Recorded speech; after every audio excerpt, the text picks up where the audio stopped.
Growth is a strange thing. Everyone tells you that you need it. Everyone insists it's necessary, that it's noble, that it's the key to becoming who you're meant to be. But what no one tells you is how uncomfortable it truly feels. They don't tell you about the quiet battles you fight with yourself long before anyone sees a single change in you.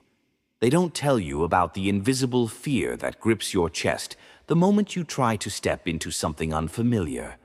Comfort feels warm. Comfort feels safe. It feels like the place where nothing hurts you, where nothing challenges you, where nothing forces you to confront the parts of yourself you'd rather avoid. It becomes a silent room that you sit in for so long, you forget you can leave. And the darkest part is that comfort doesn't trap you with force. It traps you with ease. It convinces you to stay not because you're weak, but because everything outside of it feels uncertain. But the truth is simple. Nothing grows in a place where everything stays the same. You don't evolve in the familiar. You don't transform in routine. You don't become stronger in the spaces that don't test you. And yet, many people remain there for years. There is always a moment, or often a small one, when you realize something inside you is starting to ache. It's not sadness, it's not hopelessness, it's the quiet discomfort of living a life that no longer fits you. It's the moment you sense that the version of you who once felt right has now become too small. You may not say it out loud, but you feel it. The dreams you once had are still knocking, still waiting, still wanting to breathe.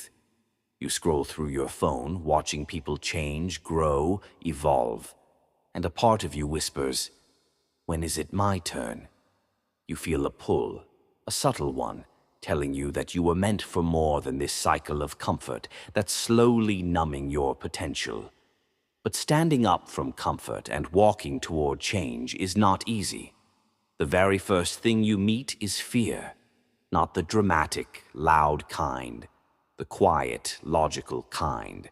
Fear disguised as caution, fear disguised as timing, fear disguised as maybe later. It tells you you're not ready. It tells you to wait. It tells you that embarrassment or failure or judgment is too costly to risk. But fear is not a warning. Fear is a test.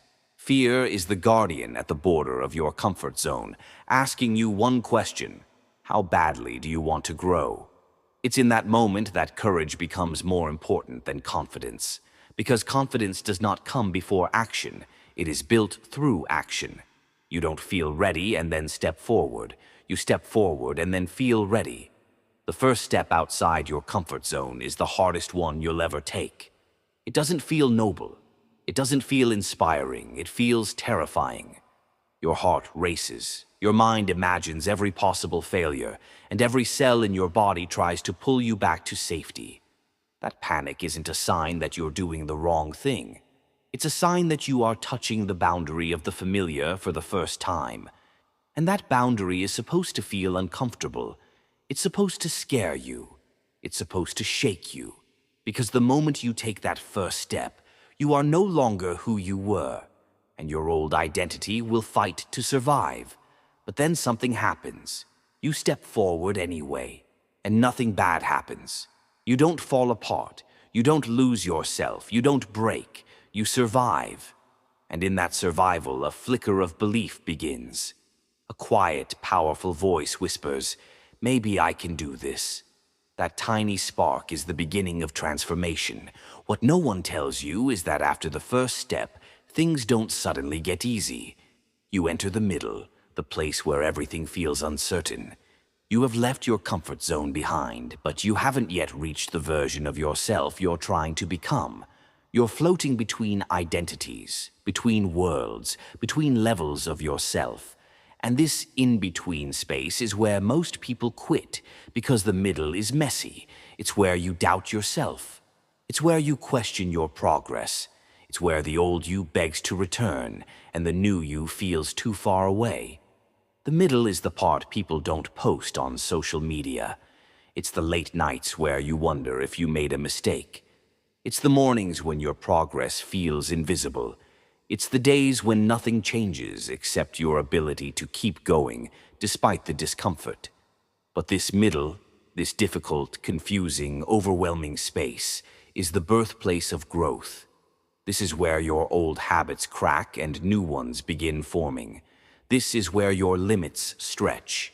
This is where your character reshapes itself. This is where your resilience is carved.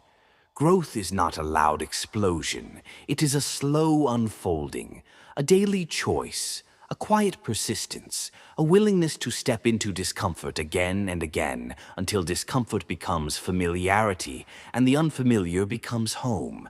You don't grow by staying where it feels safe. You grow by choosing to live in the spaces that challenge you, that expose you, that scare you, because those are the spaces that transform you. And that is where real growth begins.